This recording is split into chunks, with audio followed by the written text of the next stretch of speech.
안녕하세요. 한류의 신과 해외 반응을 소개하는 한류클래스TV입니다. 오늘은 넷플릭스 1위를 제치고 시청률 경험률 1위에 등극한 디즈니 플러스 드라마를 소개하고 이 드라마에 열광하는 최신 일본 시청자 반응까지 살펴보겠습니다.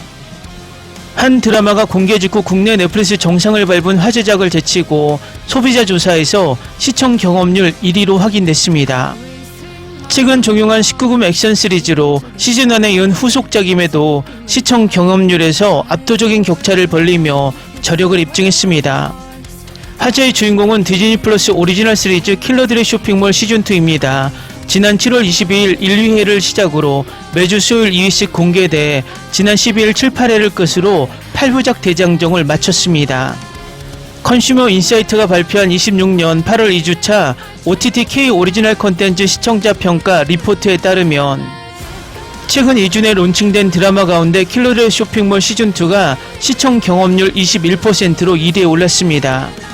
이는 지난 8월 7일 넷플릭스에서 공개된 직후 이틀 만에 국내 넷플릭스 오늘의 탑10 1위에 오른 이런 엿같은 사랑의 2배가 넘는 수치입니다. 인주일에서도 킬러들의 쇼핑몰2는 58%를 기록해 이런 엿같은 사랑을 앞질렀고 만족도는 두 작품 모두 100점 만점 환산 75점으로 나란히 높은 점수를 받았습니다.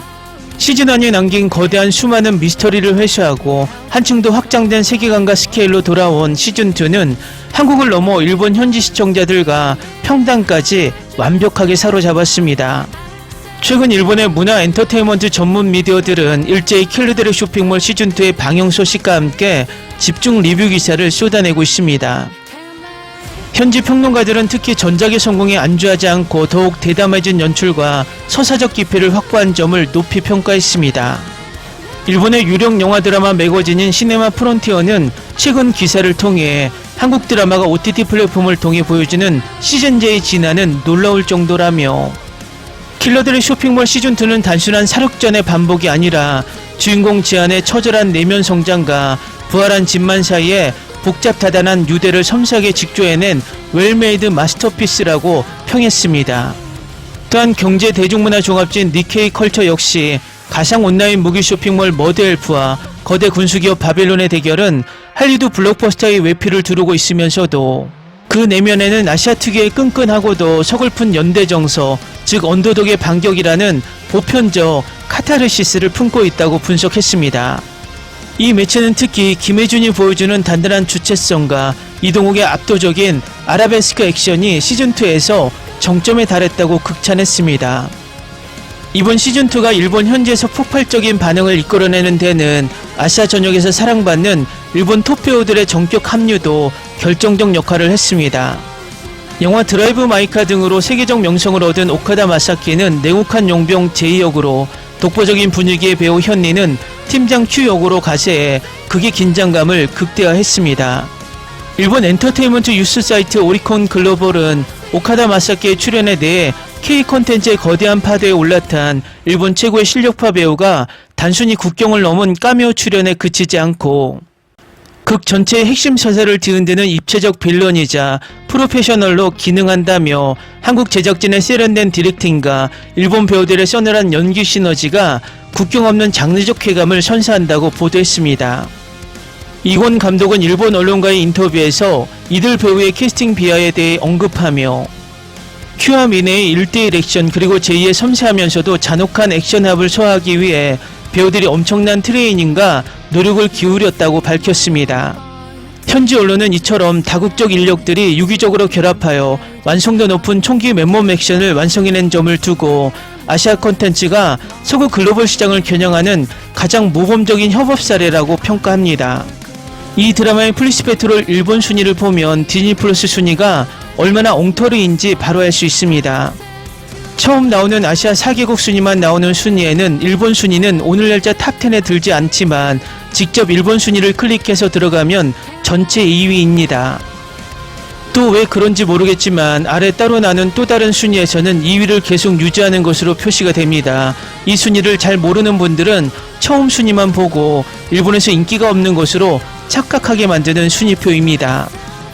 다음은 킬러들의 쇼핑몰 시즌2에 열광하는 최신 일본 시청자 반응입니다. 지안의 처절한 생존기와 지만의 복귀는 숨쉴 틈을 주지 않는다. 소설 원작을 뛰어넘는 이 정도의 압도적인 긴장감과 세련된 스릴러는 한국이 아니면 절대 만들지 못한다. 일본 드라마는 여전히 방 안에서 말로만 해결하는 수사물이 전부라 보면서 한숨만 나왔다. 오카다 마사키와 현리가 합류해서 보여준 액션 시너지는 소름 돋는 수준이다. 똑같은 일본 배우들인데 한국 제작진의 디렉팅을 받으니 완전히 다른 사람처럼 날카롭고 입체적으로 빛난다. 자국 배우들의 진짜 잠재력조차 이끌어내지 못하는 일본 연출가들은 이 작품을 보고 뼈저리게 반성해야 한다. 시즌 안의 미스터리를 완벽하게 회수하면서 스케일을 키운 완벽한 시즌대 드라마의 모범 답안이다. 매화 영화를 보는 듯한 총기 액션과 정교한 편집 기술에 매료되어 주말 내내 멈추지 못하고 정주행했다. 만화 원작 실사화에만 매달리다 CG도 서사도 무너지는 일본 지상파 드라마들과는 차원 자체가 다르다. K 콘텐츠의 액션은 이제 할리우드를 위협하는 수준까지 진화한 것 같다. 단순히 때리고 부수는 것이 아니라 캐릭터들의 관계성과 감정이 액션 합에 녹아있어 가슴이 먹먹해진다. 하계의 수준의 연출과 오글거리는 대사로 가득 찬 일들을 보다가 이걸 보니 눈이 정화되는 기분이다. 모더헬프라는 가상의 무기 쇼핑몰을 시각적으로 구현한 프로덕션 디자인에 압도당했다. 지하창고의 스케일과 각 그린, 퍼플, 옐로우 코드가 가지는 디테일한 설정이 현실감 있게 다가와 몰입도를 극대화한다. 일본은 언제까지 어설픈 세트장과 저예산 티가 나는 조잡한 배경으로 관객들에게 몰입을 강요할 생각인가? 김혜준의 단단한 눈빛 연기와 이동욱의 절제된 카리스마는 국경을 넘어 가슴을 울린다. 조카 삼촌이라는 특수한 관계가 주는 서정성이 이 차가운 킬러들의 세계관에 따뜻한 생명력을 불어넣는다. 자극적인 세일즈에만 눈이 멀어 알맹이 없는 로맨스나 양산형 아이돌 드라마만 찍어내는 일드가 부끄러워진다. 밀리터리 덕후들마저 감탄하게 만드는 철저한 고증과 정교한 총기 액션 시퀀스에 전율했다. 스나이퍼 라이플의 반동, 탄피가 떨어지는 소리 하나까지 사운드 디렉팅이 완벽해 온몸에 전율이 돋았다. 칼싸움조차 어설픈 슬로우 모션과 허술한 CG로 때우는 일본 장르물들은 제발 이 드라마를 보고 연출을 배웠으면 좋겠다. 시즌2 순환사라는 징크스를 비웃기라도 하듯 서사의 밀도가 훨씬 촘촘해졌다. 바빌론이라는 거대 세력의 음모와 이에 맞서는 언더독들의 연대가 주는 카타르시스는 역대급이다. 시즌제는커녕 전반부의 인기에 취해 후반부 날림 전개로 결말을 망쳐버리는 일본 드라마 시스템이 자괴감 든다. 악역들의 서사까지 입체적으로 직조해 극의 팽팽한 긴장감을 끝까지 유지한다. 단순한 절대악이 아니라 저마다의 생존 논리와 잔혹한 프로 정신을 가진 빌런들이라 극의 품격이 산다. 일본 드라마 특유의 사실 이 악당도 불쌍한 과거가 있었다식의 뻔한 눈물짝의 성찰이 없어서 너무 깔끔했다. 디즈니 플러스가 왜 K 장르물에 천문학적인 자본을 아낌없이 투자하는지 이 작품 하나로 증명된다. 세계 시장을 타깃으로 삼고 글로벌 규격에 맞춰 제작하니 결과물의 퀄리티가 차원이 다를 수밖에 없다. 국내 내수 시장과 갈라파고스적 취향에 갇혀 글로벌 OTT 트렌드에서 완전히 뒤처진 일본의 현실이 서글프다. 스토리의 전개 속도가 엄청나게 빠르면서도 완급 조절이 기가 막히게 맞아떨어진다. 플래시백을 활용해 과거 현재를 오가는 편집 기술은 시청자를 들었다 놓았다 하는 영리한 마술 같다. 설명이 너무 많아 지루하고 인물의 감정을 대사로 일일이 다 읊어주는 일드의 친절함이 오히려 촌스럽게 느껴진다. 주연 캐릭터들 하나하나 낭비 없이 제목을 다하며 강렬한 인상을 남긴다. 쇼핑몰을 지키기 위해 목숨을 거는 이들의 연대의식은 단순한 비즈니스를 넘어선 뜨거운 가족애를 보여준다. 주연배우 한 명의 타깃 파워에만 기대어 주연들을 소모품으로 버리는 일본 드라마의 고질적인 문제가 뼈아프게 다가온다. 한국은 어떻게 매번 이런 독창적이고 세련된 세계관을 창조해내는지 경이롭기까지 하다.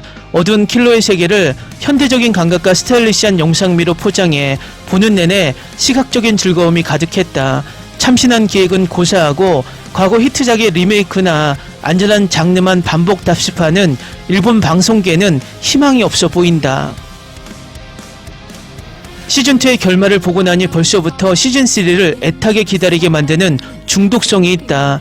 글로벌 시청자들을 쥐락펴락하는 스토리텔링의 힘이 무엇인지 제대로 보여준 웰메이드 잔혹동화다.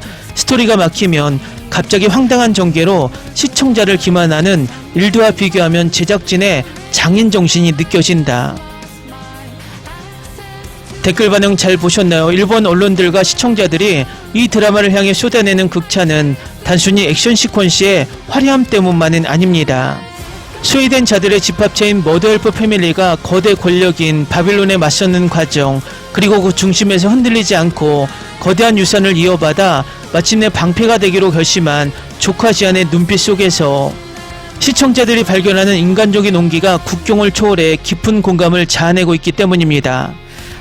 디즈니 플러스의 대표 오리지널로 확고히 자리매김한 킬러들의 쇼핑몰 시즌2가 보여준 이번 글로벌 흥행과 일본 평단의 찬사는 향후 K 액션 스릴러가 나아가야 할 새로운 이정표이자 장르적 성취로 오래 기억될 전망입니다.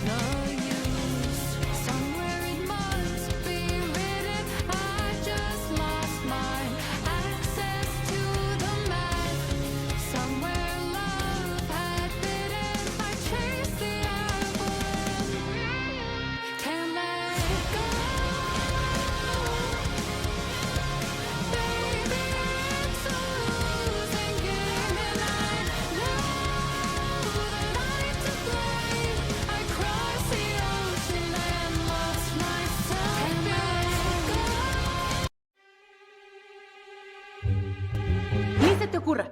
Olvida el ganso y los tomates. No hables de las ballenas. No es un acuario. No actúes como tonta. Que eras una genio. ¿Sí? No vayas a presumir, a la gente no le gusta eso. Y no digas cosas sin sentido. Y bueno, ¿terminamos? Hasta pronto. Abogada, tengo mucha curiosidad por conocerla.